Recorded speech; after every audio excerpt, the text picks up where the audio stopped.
It's that time again. We are delving back into the archives to revisit Whiteboard Fridays.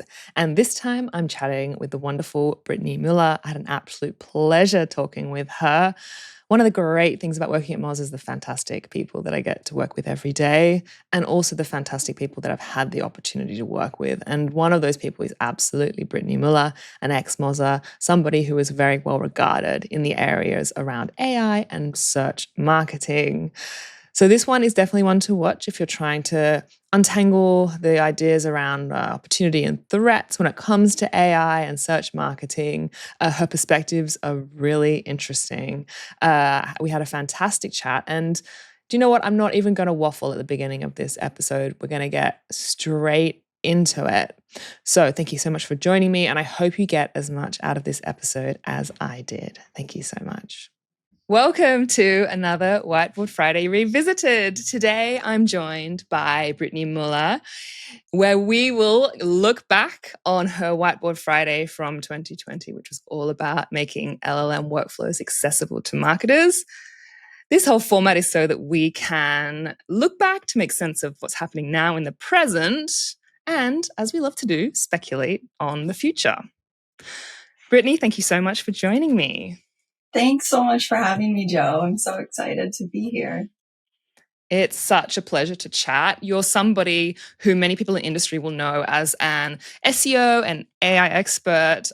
You are a writer, someone who is an educator with this aim to make these AI tools and LLMs more accessible to marketers so you can use them more effectively.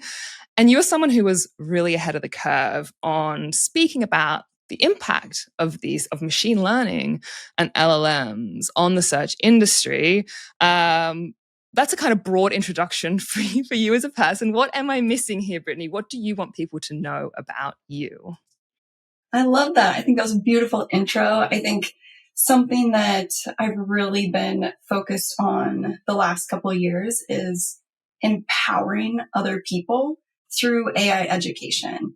There's so much misinformation happening right now in terms of AI and the AI hype that circulates at an incredible speed. And I like to shed light and give context around why these things are occurring, and also give marketers peace of mind that they're not going to be replaced by AI tomorrow. That's not how this works. And your job and you individually are incredibly valuable in terms of what you bring to the table.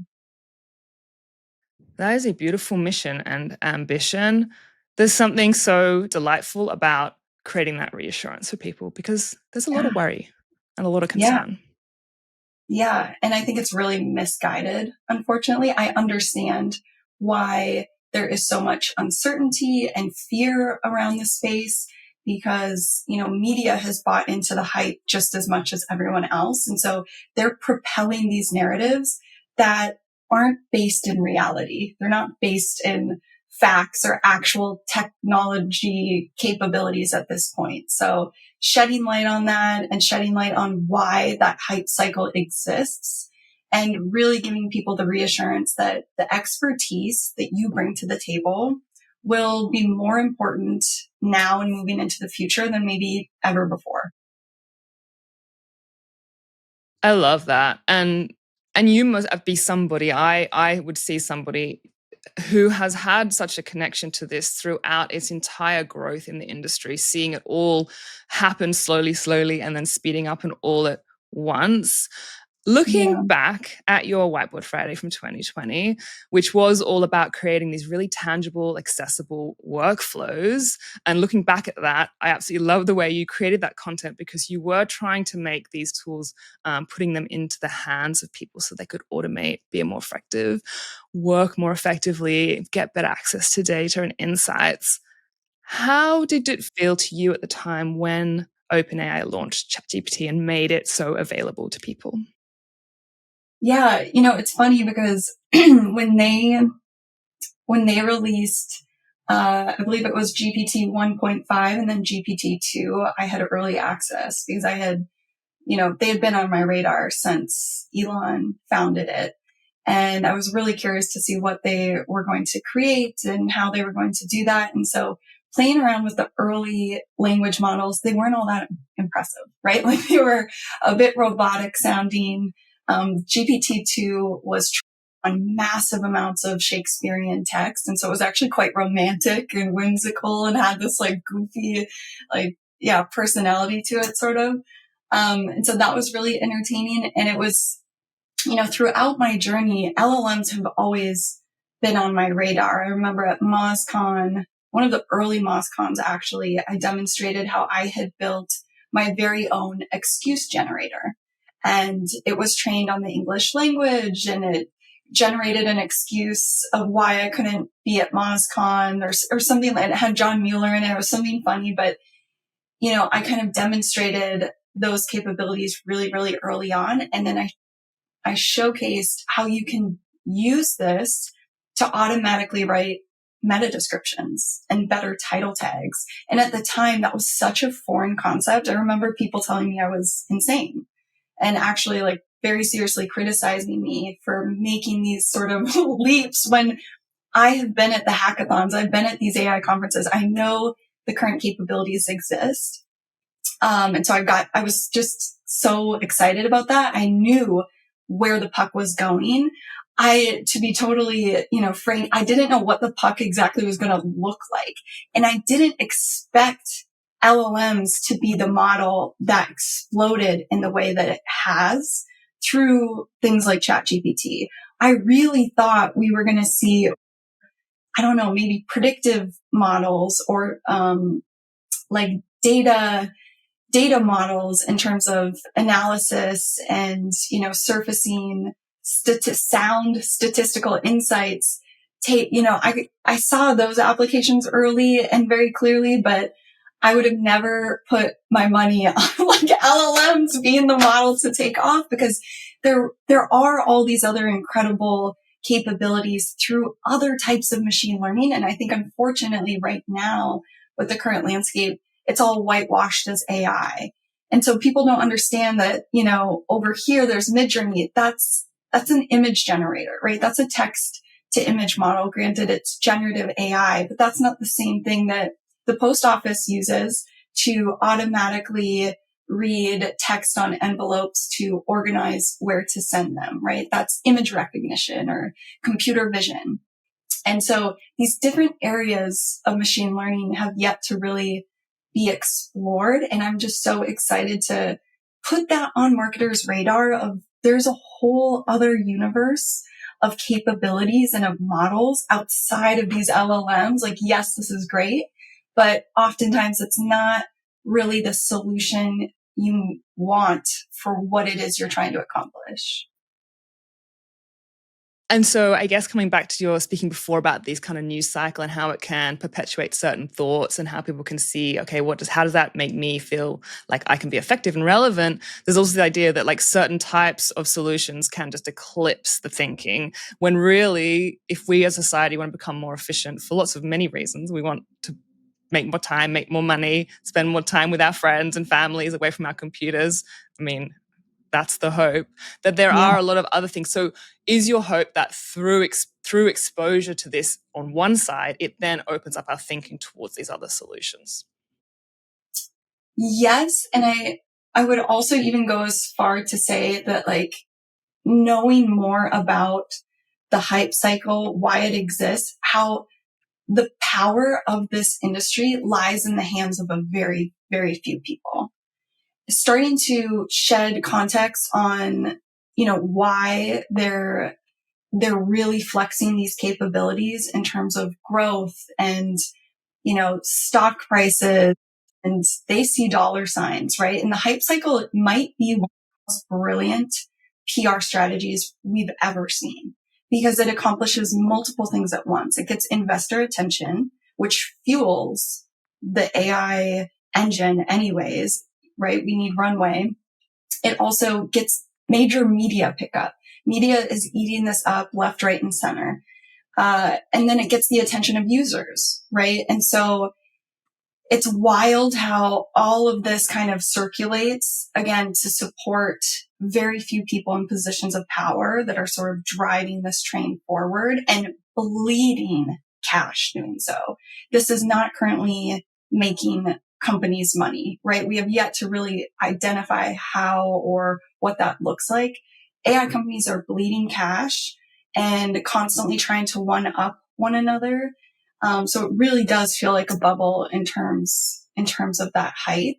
But giving people the context of that, showing examples of that, showing examples of how lots of these AI announcements are BS, right? They are complete BS. And most of them don't even see the light of day, right? They are simply done to capture attention and buzz. And then they repeat it later down the road. It is wild, not only what AI companies are getting away with, but what journalists are getting away with on reporting these things that don't even exist. Sometimes they don't even have people working at these AI companies on the things that it has become an illusion. It's become one of the biggest charades of all time, unfortunately, which is doing such a disservice to the actual technology, because the actual tech used in the right ways can be wildly powerful in helping people accomplish clearly defined needs, right? Clearly defined tasks. This is a horse and pony show designed to create awe and, set the world's fresh water on fire to generate shitty videos of talking owls. Like, that doesn't even look like, why are we doing, the question should be why. On everyone's mind, it should be, why should we care about this example, these applications?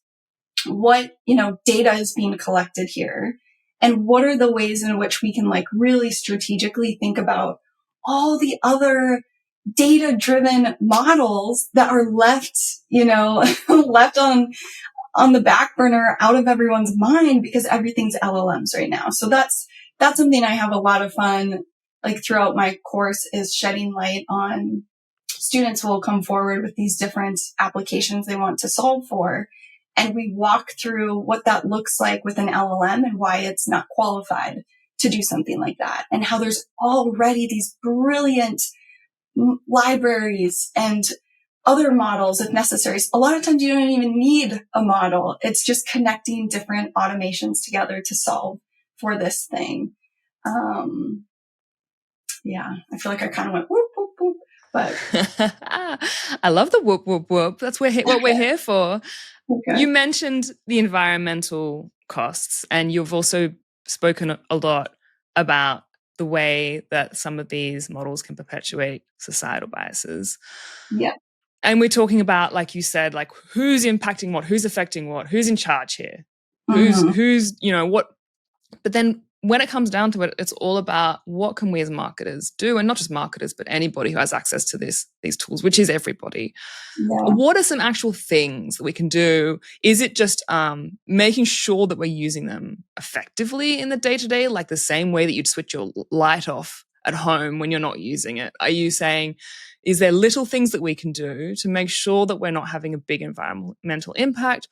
Or is it actually more important that we prioritize wider education about the full scope of what is available, like you're talking about? I know you go into detail in your course, but what are some steps in the day-to-day that people can make that will allow them to utilize these tools to automate, be more effective in their jobs, not be left behind, because to a certain extent you don't want to be left behind, but also feel like they're alleviating some of these concerns?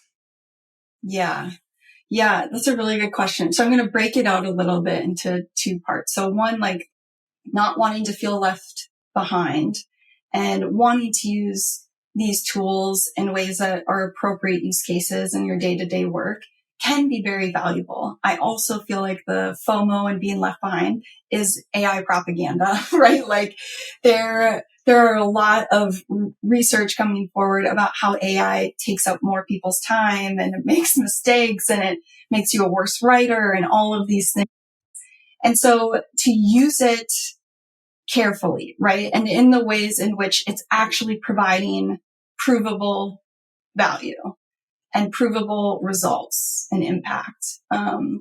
And a lot of that comes with experimentation. I really push students, if you think these are such great social media draft creators test that, right? Like let's explore this. And an interesting thing starts to emerge when you start applying language models specifically to marketing tasks.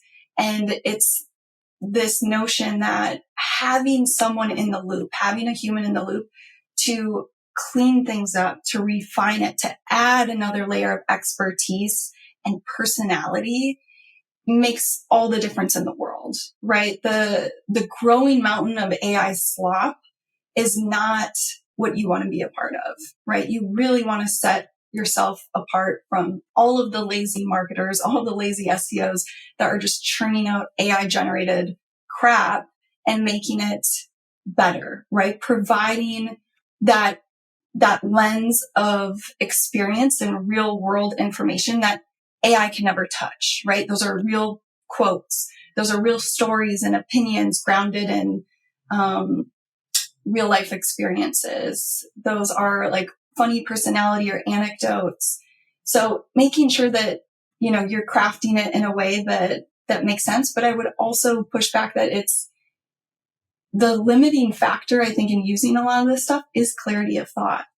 A lot of people go to these tools with a really vague prompt of do X, Y, Z for me, because you're magical. Everyone has sold this as a magic engine. So people don't think they have to do any lifting at all. And that's quite false, right? So the more clearly you can explain what it is you're trying to accomplish, show examples of previous work like that has done well, the way, way better off you're going to be in terms of the output or different automations that you can set up to kind of get yourself ahead of the curve.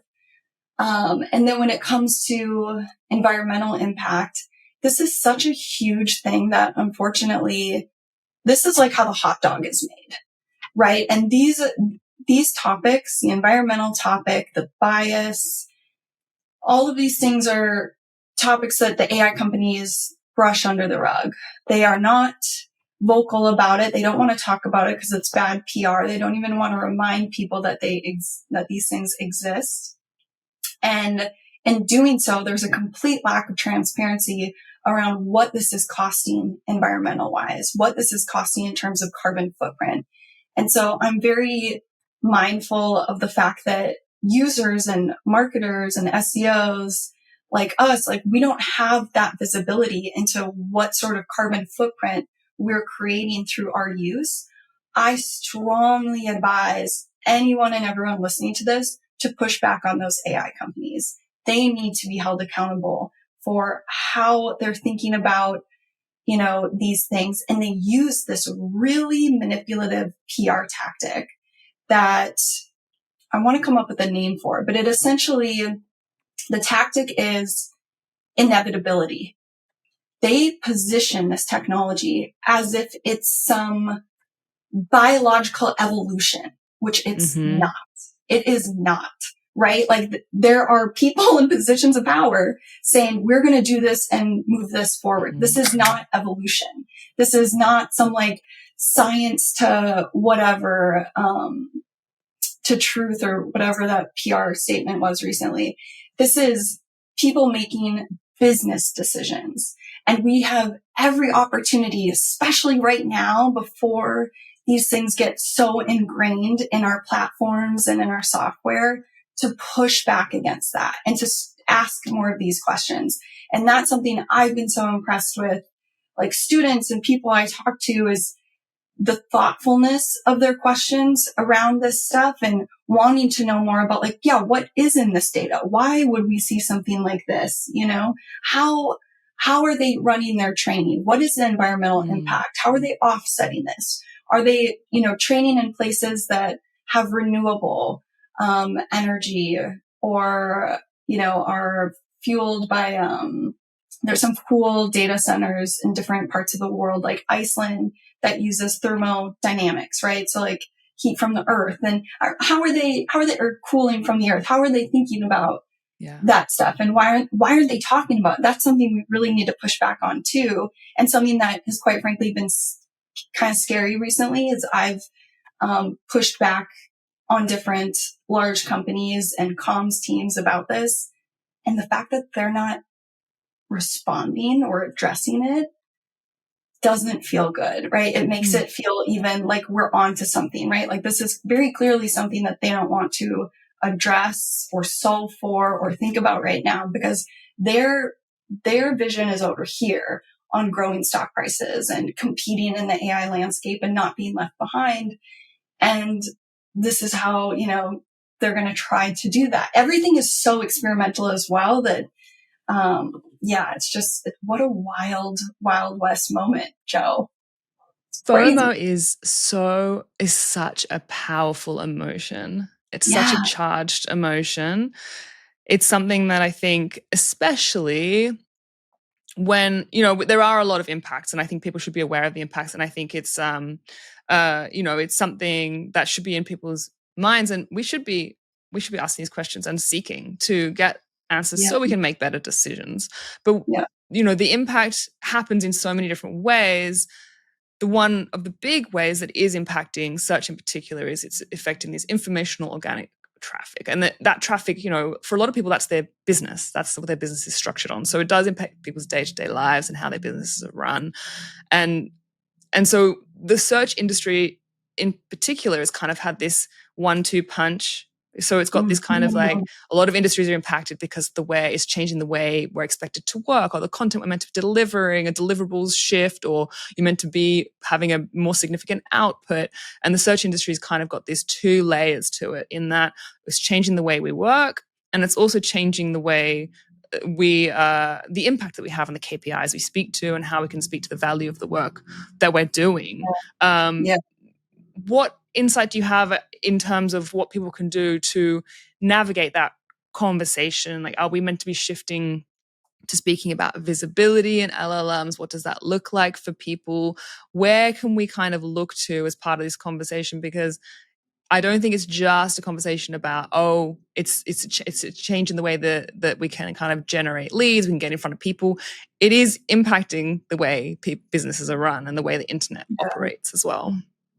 Yeah, no, those are all really, really good points, and something, that's on everyone's mind right now. These are headwinds never experienced before. And I really empathize with SEOs and marketers in the position of, our traffic is down, right? We've always measured by traffic. Our traffic is down. And why is this? And they're getting, their feet held to the fire a bit. And I think there is a huge area of difficult opportunity of having those tough conversations, where you have to help bring your stakeholders along this journey to understand that this is a huge reflection of massive SERP changes, some of the largest changes we've ever seen before. And it is not a reflection of poor SEO performance or marketing performance. This is purely headwind that we're being proactive about. It's on our radar. Things are not going to necessarily go back to look the way that it was. Having these really tough expectation setting conversations, because I think where SEOs, marketers get into trouble is trying to solve for all this, right? And not trying to talk about, maybe there's other metrics we should consider, right? Maybe we focus more on conversion rate. These are all really tough conversations, especially when you've been doing this for so long and this is how everyone expects it to go. Everyone's confused. Everyone needs to be kind of carried along this journey a little bit and informed about why and how this is occurring. And it's also important to note that this is still highly experimental by Google, right? Which doesn't necessarily feel any better, but it's been their attempt to sort of make their position stronger in this AI race, this AI arms race. And so, something that Danny Sullivan shared at the private meeting at I/O, there was maybe 16 of us, was, someone had asked, how are we supposed to think about this? How are our content teams supposed to now think about creating content that you're essentially stealing from us and providing in a different new way where they don't have to click to our site. And Danny had said, well, obviously, I wouldn't recommend you go and create, how many ounces are in a gallon type content, right? These things are solved for. We have all those answers to those types of questions. What you can start to create is what are the unique informational expertise aspects of your company or your audience that you can really start to bring to the table in a way that provides value on your site, on your page, right? It's still frustrating, right? It feels like it's literally cannibalizing the content ecosystem that it feeds upon. And if it continues at this pace, it doesn't make sense. It can't, a lot of these websites or even media outlets can't afford to continue. And that fuel starts to burn out a bit. And so Google has a lot of figuring out to do, right? They are highly dependent on us, on content teams, on journalists to be providing this level of information. And so I think we really just have to kind of hang in there, navigate this as best as we can, start to experiment a little bit with different types of content, maybe double down on the type of content that is still getting you traffic, is still getting you conversions. How can you expand upon that type of content or refurbish it for other platforms? And it's sort of like Eric Ward used to always say this, you should be operating and use a link builder, link building as if Google dies tomorrow, right? Like people should still be able to find you in the relevant places online. And that's never been more true, And so where are those forums? Where are those communities where your audience are having these conversations? How can you be more present there? How can you bring more value? Oftentimes, it's easy to forget, like, it's not all about you, right? Like, what are the ways in which you can give back? What are the ways in which you can add value and empower your audience, your stakeholders? And so there's lots of things to play with and to experiment with that. That is really interesting to hear about that insight from Google I/O as well, because I saw you were out there, and it's so fascinating to be able to ask those questions. And I do feel like this is, like you said, a really important inflection point, because it doesn't feel sustainable in terms of what the expectations are around content creators to continue to create and not to reap any of the rewards of that. It simply isn't, because that's not a business model that can be successful. When I chatted in this similar format, right, Whiteboard Friday Revisited with Cyrus, we talked a lot about this too, about content and, where do you shift your focus? Are you creating it for what kind of visibility are you expecting? Because they are, long form content is still a target for links. And like you said, the link landscape still creates visibility in various different ways, and maybe ways we haven't anticipated yet. Yeah. So are there any ways you're seeing people adjust their content strategy? Is there anything that you're doing differently? It's funny. I think I'm being a little bit more mindful of what I spend time consuming. And I just finished, it was probably over an hour long article of reading Ed Zitron's, the AI hater guide or something. It does the two things we all dream of accomplishing in content marketing. It is both highly informative and entertaining. And it has this unique voice throughout and humor throughout that is so uniquely human and is so uniquely Ed. And so I think, what are the ways in which we can bring that human level back to our work? And I even I make these wild hypotheses in my course about I feel like snail mail stuff might come back, more what are the ways in which we can create community or connect more richly to one another and to our customers in ways that don't feel inauthentic and cold. And, where are the big guerrilla marketing tactics that used to occur that would gather thousands of people and do really cool things? I foresee that kind of stuff having a comeback, especially in this age of AI slop and AI generated content. I also feel like authentic images and content will be on the rise. People don't want to look at AI video. They don't want to look at AI images. It's going to lose its luster, right? And so I think, again, going back to why creatives and marketers and SEOs are really good at their craft are going to be so valuable moving forward. Writers are going to be so valuable moving forward. Because if you can bring that authentic writing voice to the table, I mean, that's what we all want to consume, right? And so doing that in the ways that, like Ed as an example, is both informative but also entertaining, helps reinforce your brand. It helps bring visibility to your content and bring people to your site.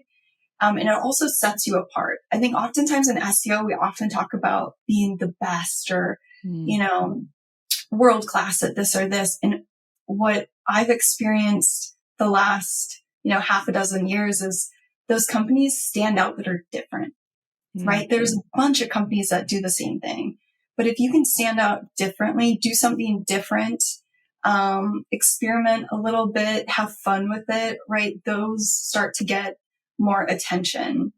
And I think there's really incredible ways in which AI can help you do that. I have this incredible guest lecturer in my course, Federico Pasquale, he did co-found Monkey Learn, where that's where we originally connected back in 2016 when I was using it to do some of this machine learning stuff within Google Sheets at Moz.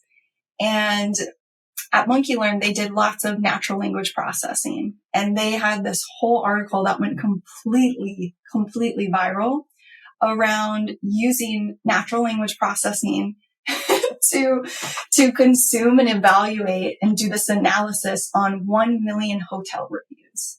And the insights are so spot on and hilarious. And it's how, like, the biggest disappointment at Paris hotels are croissants and breakfast options. Like, people go to Paris expecting really good baked goods. And so they're really let down if they don't get that at the hotel.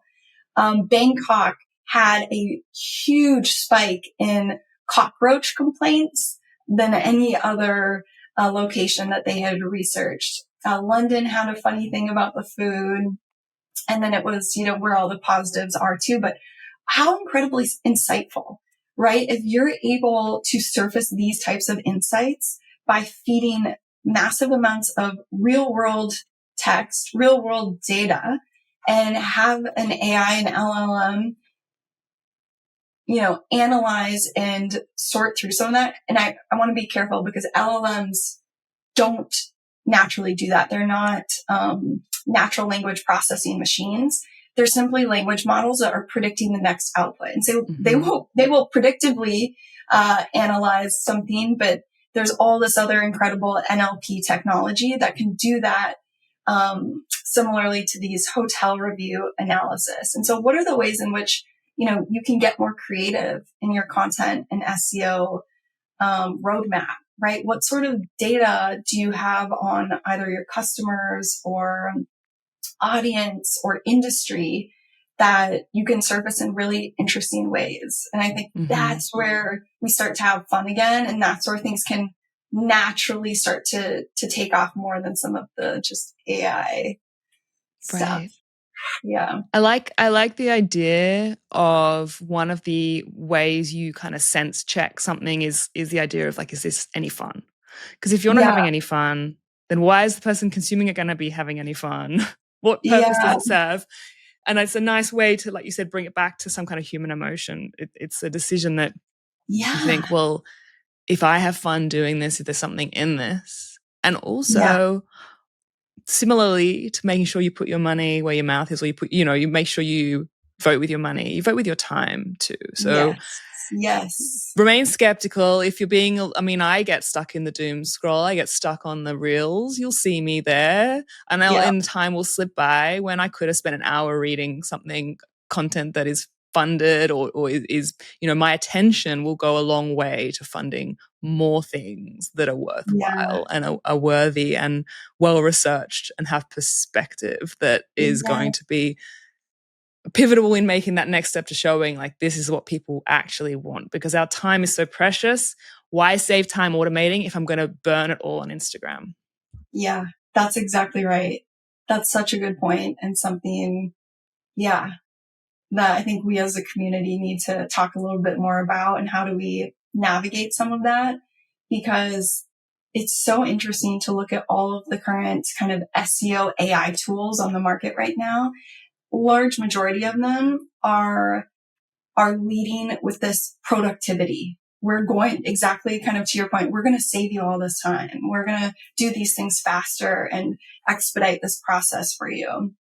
But really what most of them are like quick cash grabs, where they're just wrapping their tool around OpenAI's API and calling it an SEO tool with some instructional prompt about SEO. That's it.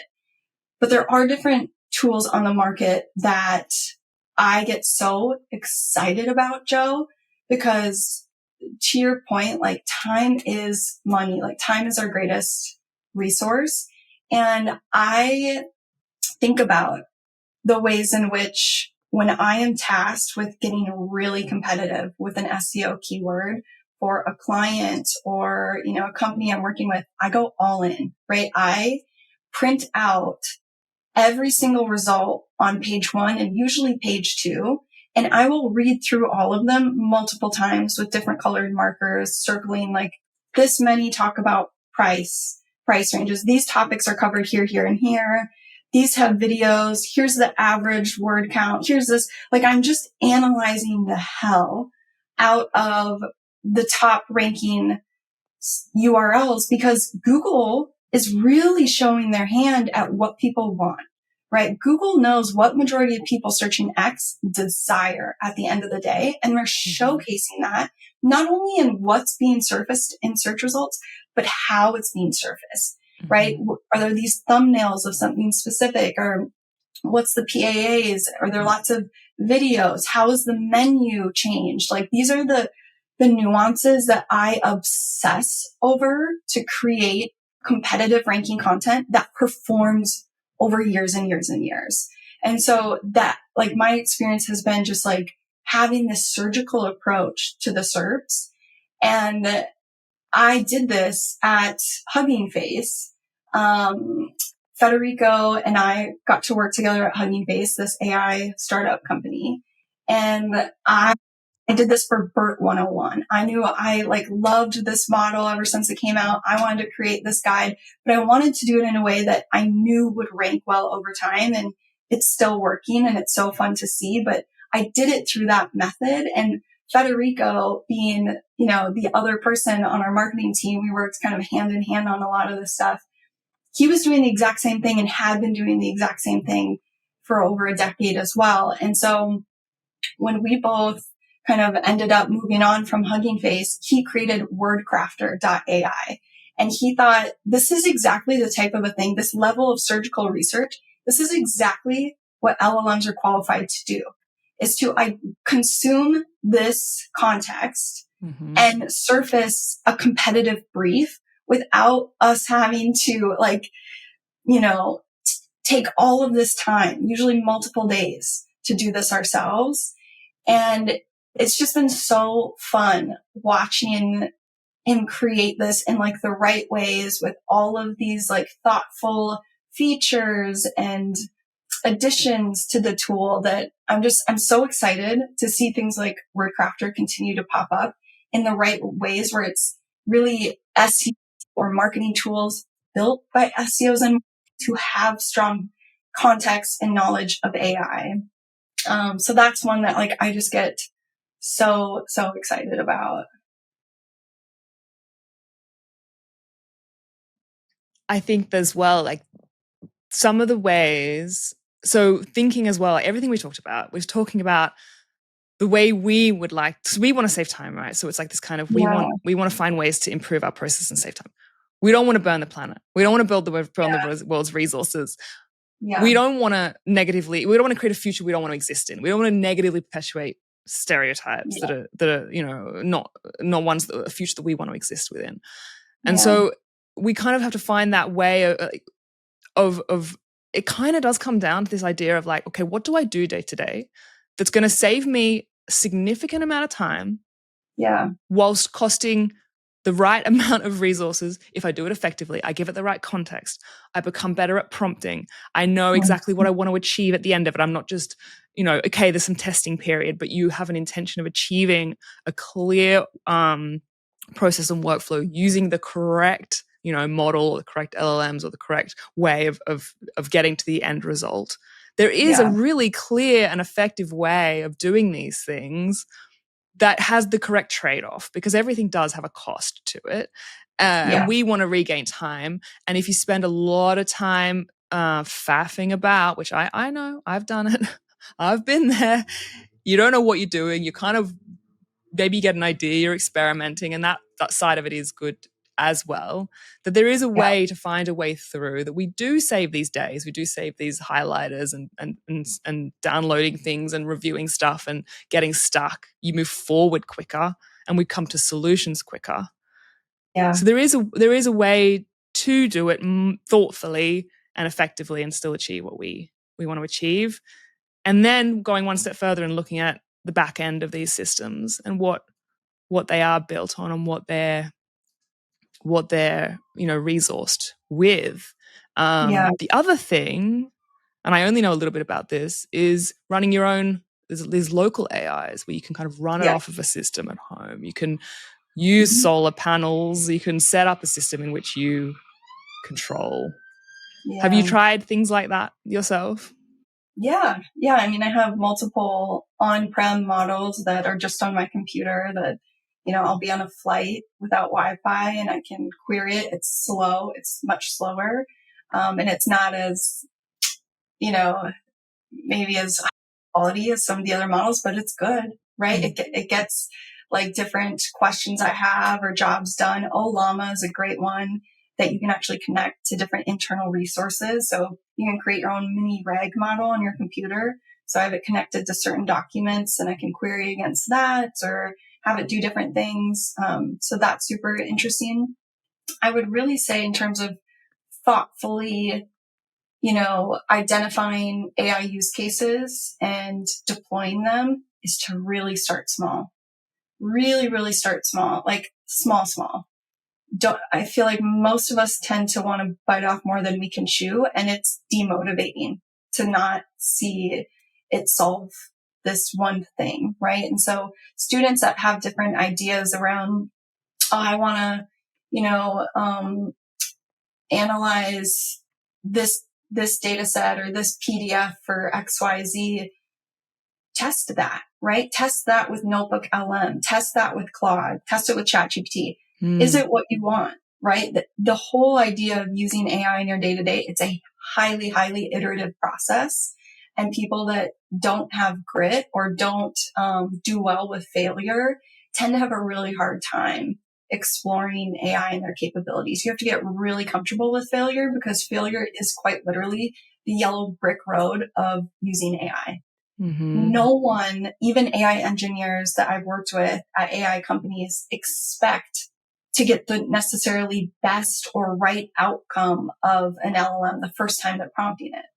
They just know that, right? It is a process. It is experimental. You have to come at it with that mindset and being able to, adapt to that and try to have fun with it too, right? Like there's lots of cool small applications that can make a huge difference. And nothing feels better than discovering one clear workflow or application that solves something that you need. Nothing feels better.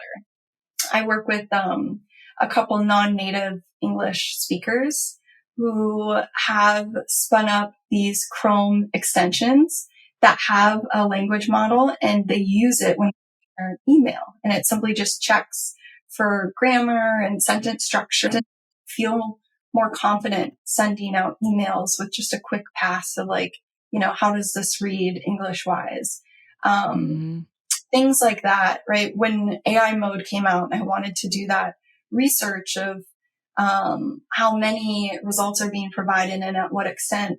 I spun up similarly this Chrome extension that was able to log and keep track of the searches I was doing in AI mode. And its only job was just to log that and export it into a CSV. And so something, again, like get really, really specific, and then you can use AI to help you create that solution. So like I used Claude to help me spin up that extension because I didn't exactly know how to do that, right? And I fed it some of the HTML that I wanted it to, and that was a really fun and unique application that's been useful for me. There's lots of really cool sales and growth tactics too that you can use through Zapier connections and LinkedIn. You can identify and tap into audiences that are engaging with posts that have your topic or your industry. And it can quite literally like log these individuals for you. And then you can do some kind of cool, outreach, or be careful with the automation in terms of what you do back in terms of connecting with them. You don't want to just roll out a bot that spams everyone, but it can really help you surface some interesting ways to, identify customers, identify qualified leads that would otherwise take you so much time to do by hand. And these are the applications that a lot of people don't quite think about, but it's making AI work for you. And I think in SEO and marketing, we commonly think like, oh, creating content. That's quite frankly one of its worst capabilities. It is really like its worst capability. Use that sparingly, right? And start to think about and explore the other ways in which you can start to do different things, right? Claude has incredible knowledge of programming, and it can help you set up, cron to identify a change in a website and send you an email. Like you can do some really creative things, and just starting small with things like Notebook LM, right? And identifying what are some applications you can just do right within your very own mini reg type model tool. So I think that's all super, super exciting. But again, it comes with like, you need to identify like clear, appropriate applications or tasks, which is way harder than people think, right? Because in order to do that, you actually have to you have to think like an engineer. So you start with one task or one problem you want to solve for. You have to break that up into individual chunks of how you would instruct a person to do that, or how you yourself would do it. And for a lot of us, that doesn't come naturally. But it's incredibly powerful when you're able to do that correctly. This is like therapy for me because I've just had a huge breakthrough right now. When you talked about people who are not good at accepting failure, that's the moments where I get frustrated. Yes. I've just realized yes. when I'm like, this isn't right, this isn't working. It's because I'm getting an error, or it's failing, or it's not working, and it's like I'm not equipped to deal with that. So thank you, Britney. I've had a huge breakthrough today. Yes. Yeah, it's very meaningful to me. It's something I talk about in class too, is like something that kind of broke my heart to start to pick up on over like cohort through cohort was more often I would see my women students struggle with that. Whereas a lot of the men in my courses would not care if they got an error, and they would just kind of like push on, and, they didn't put too much thought into it.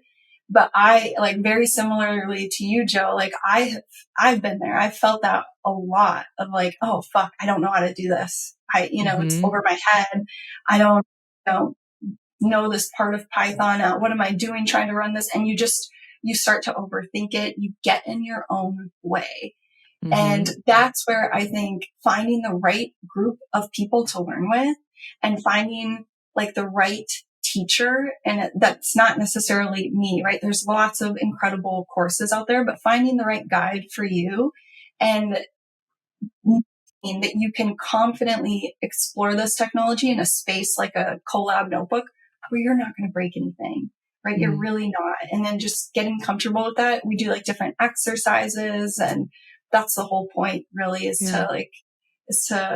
to get more comfortable with that, and to also learn from other students who struggle with that as well. Like there's something really, I don't know, it's like sort of healing, and it's like feels anthropological, like you're learning about how humans like deal with some of these setbacks, and what are the ways in which they navigate them, and everyone's so different in how they approach it or solve for this and that. And I learned so much from all those sessions, so stuff like that's really helpful too. Also, hearing all those things that you're just talking about now, it still feels to me, just to bring it all the way full circle back, that a lot of what you shared in that Whiteboard Friday in 2020 is still hugely relevant. Going into collab notebooks, trying out Yes. these processes. Yes. I've been trying to get people in there for so long. And it's funny to hear, like, I've had a couple people watch that, and then it inspired them to get into collab, and they just like take off, right? If you have that kind of resilient mindset, you go into it just experimental, have fun with it, you will be blown away by the things that you can create, especially now with like the LLMs to be your guides and your assistants. You have no excuse, right? You can literally go to Claude and say, "Hey, I'm in a collab notebook. Here's what I want to accomplish. Help me do that. What are the libraries I need to use to do that?" And it's incredibly powerful. And it doesn't, I'm also going to say it doesn't take as much, like foundational or background programming knowledge as you think. A lot of it is more intuitive and straightforward than you would imagine. It just looks scary at first. And once you get comfortable with just little parts of that and running different things, the world is your oyster. It's so much fun. Yeah. So don't be put off by your own fear of failure. Don't be put off by the fact this Whiteboard Friday is 5 years old. Still hugely relevant. Still very helpful. And try it out, because you got to come back to the basics, and also think about your life, think about what your tasks are in a meta sense. This is what I'm getting used to doing, which I'm also not very good at doing, is instead of just like doing the work, you're like, oh, step 1, I did this, maybe document it. Oh, step 2, I did this, and think about the meta description of every task that you're doing, which as SEOs, we should be very good at doing by now. Exactly. What's taking up most of your time? Also, what don't you like doing? What kind of like is painful for you to do? Yes, I love that, Jo. Start keeping track of those tasks. Keep track. Britney, it's been such a pleasure. I want to give you a chance to let people know where to find you, what you're working on that you're excited about at the moment, where on, I mean, I don't even know where to find people online anymore. So what is the best place for people to find you, learn more from you, and experience the methodology of AI life that Britney Muller brings to the table? I love it. Thanks, Jo. Yeah, people can primarily find me on LinkedIn. It's probably where I'm most active these days. And it's just Britney Muller, spelled like Britney Spears. People tend to spell my first name wrong a lot. I don't know if that's helpful for people to know that, but and I'm very determined and kind of set on this journey of, again, empowering others through AI education and continuing to do that in new and different ways. So I have the Actionable AI course for marketers, but there's lots of exciting other stuff in the works that people can stay tuned for. I cannot wait to see what you do next. Thank you so much for your time. Absolute pleasure chatting with you. As always, it's been a delight. Thanks, Britney. Thanks, Jo. This is fun. Appreciate you. See you later.